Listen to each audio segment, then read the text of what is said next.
We're right outside Vitascope Hall, which is the networking bar here at the Hyatt Regency New Orleans. And this is the entrance. You can see it's very, very tall, very grand, very modern. You walk in to the left and to the right of me, you see some curtains. There's some private seating in there. The first thing you come up against is a great communal table that is connected to our oyster shucking area and also our sushi bar. Very cool, very interactive, gives the customer lots of options.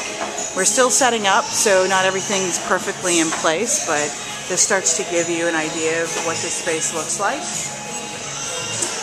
You see that open door there? That's actually a sliding door that closes off the line when they're open for business.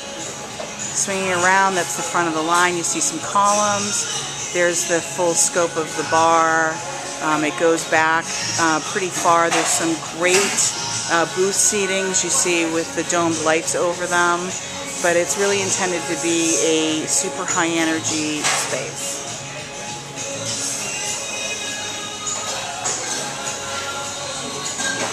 That's a quick look at the line. So it's not an open kitchen by any means, but it's certainly directly connected to the bar.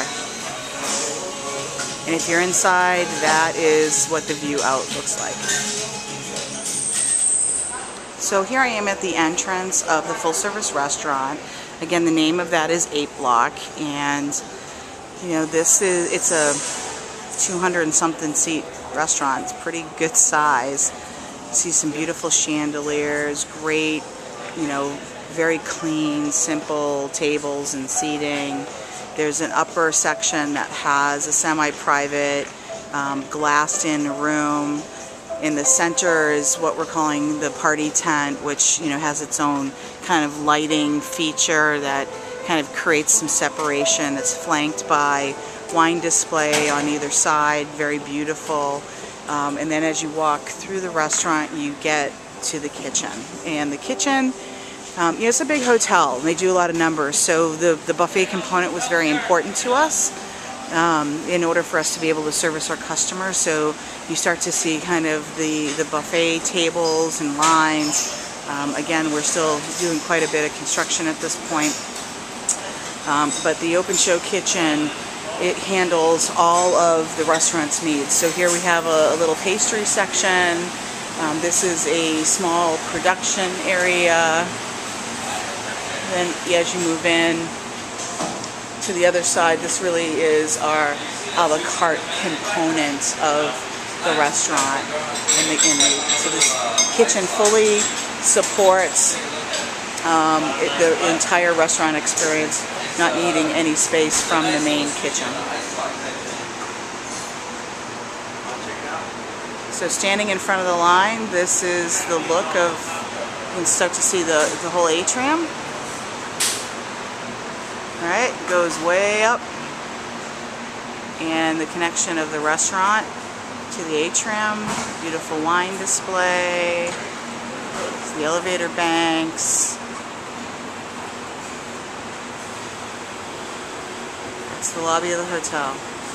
I'm going to take you next to the market that is also connected to a Starbucks.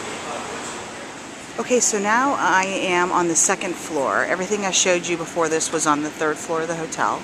I'm on the second floor, which is predominantly meeting space. And right smack in the middle of all that meeting space is a Starbucks, a full-size, very well-equipped Starbucks. And I apologize, they're closed right now, but you get to see what the space looks like. Let's see if I can get this door open. You see, it looks just like a regular Starbucks does. Good size. It's a big hotel, so this is bigger than actually most Starbucks that you'd see in a city street corner for sure. So full programming. And then right behind this, actually connected, is our market. Hello, hello. I am on the 32nd floor, and we're at the very top of the Hyatt Regency New Orleans, so you're looking outside the window.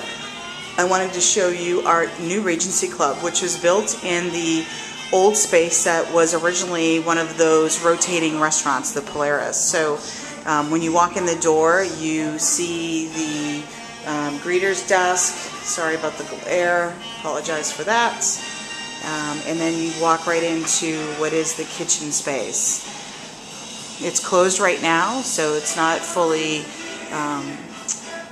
merchandised, but you get the idea. You see the refrigeration and the coffee display, some beautiful countertops with some shelving, a liquor cabinet with wine storage underneath.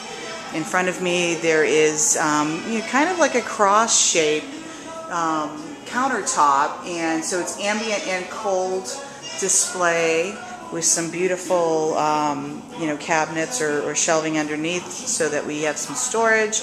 And then the back counter is based on day part, where we set up our cold hors d'oeuvres at night or our bakery selection in the morning. Some shelving, and then you walk into the space, and so it's it's kind of built because it's round. It's built on a bit of a curve. It's a great size space, as you can see. Some beautiful communal tables, some small seating, etc. You see a countertop there. There's a workstation, and then we're looking at the front door. Within the club, drop down a stair or two. They've actually built a couple small private areas, which is really nice. So if people who are looking for a little bit of privacy, this has a TV in it and some soft seating. So you could hang out with your family if you wanted to, or have a little private meeting. If you walk all the way to the other side, you get to see what the furniture looks like. The beautiful communal tables, some magazine racks. Great use of space, I will tell you, in this club. There's actually a small meeting room. And again, the idea is that if you are a club member and you just need to have a little impromptu meeting, that we've got that space for you. So it's an added amenity. But great view of New Orleans. You see the bridge and